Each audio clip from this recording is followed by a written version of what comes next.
ডুবছে, সূর্য পানিতে ডুবে যাচ্ছে। হাফিজ সাহেব, সূর্য পানিতে ডুবে যাচ্ছে, আর পাওয়া যাবে না ওকে।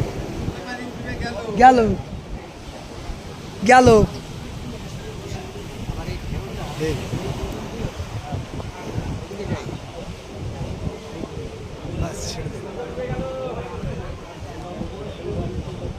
আমাদের বই প্রকাশ করবো, ভাষা নেই আমাদের কাছে, ভাষা হারিয়ে ফেলেছি আমরা।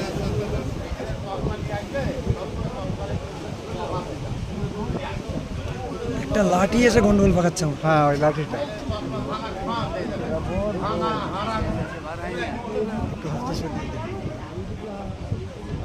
এখানে কাটিং হবে না।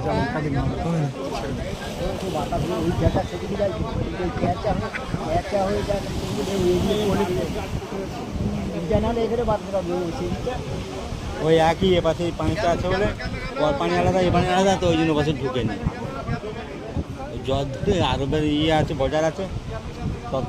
এর উল্লেখ সূরা ইয়াসিনে দেয়া আছে, তিলি কথা নাকি?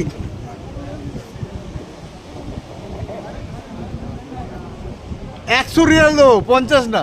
ও মাশাআল্লাহ, সবার হাদিয়া 50 রিয়াল, 100 রিয়াল দো, সবার 50 রিয়াল বেড়ে গেল। ঠিক আছে, সবার খুশ করে একজন এনার্জি ড্রিঙ্ক খাইয়ে দেওয়া হবে। আমাদের ডক্টর খুশ হয়ে 50 রিয়াল করে দিয়ে বাড়িয়ে। এই তো সব ডুবে গেছে, আর কি আছে? একদম সুন্দর নিদর্শন, মাশাআল্লাহ। আমাদের ধৈর্য ধরে আছি প্রায় 10 মিনিট ধরে, একটা ভিডিও হয়েছে 5 মিনিট, এটা প্রায় 4 মিনিটের কাছাকাছি।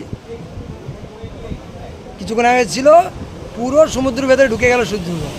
কি অবস্থা, আল্লাহ আকবার। এখনো বন্ধ আছে, অর্ধেকটা এখনো আছে। যে কীভাবে ওখানে ঢুকে গেল, কিন্তু না, ও পৃথিবীর মধ্যে ঘুরছে, ও আবার অন্য জায়গায় উঠে আছে, কিন্তু আমাদের কাছে ও ডুবে গেল।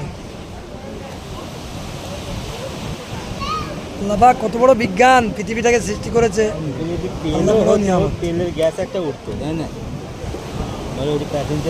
কে বলে কেরাসিন? তাহলে গ্যাস উঠতো, কেরাসিনের গন্ধ না এটা। এ কোরআনে সূরা ইয়াসিনের মধ্যে উল্লেখ করেছে আল্লাহ নীল নদের নিয়ে।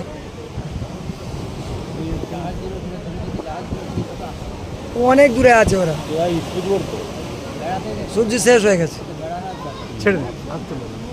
একটু মাথাটা নিচু করুন, আপনার ফটোটা আরও ভালো হবে। এবার ঠিক আছে, মুখটা পরিষ্কার এসছে। হ্যাঁ পরিষ্কার এসছে, আর একটু নিচু করুন মুখটা। হ্যাঁ পরিষ্কার এসছে, মাশাআল্লাহ, বারাকাল্লাহ। ঠিক আছে, রাখছি। হাই দিয়ে দেন, হাত নাড়িয়ে দেন, সুন্দর হয়েছে।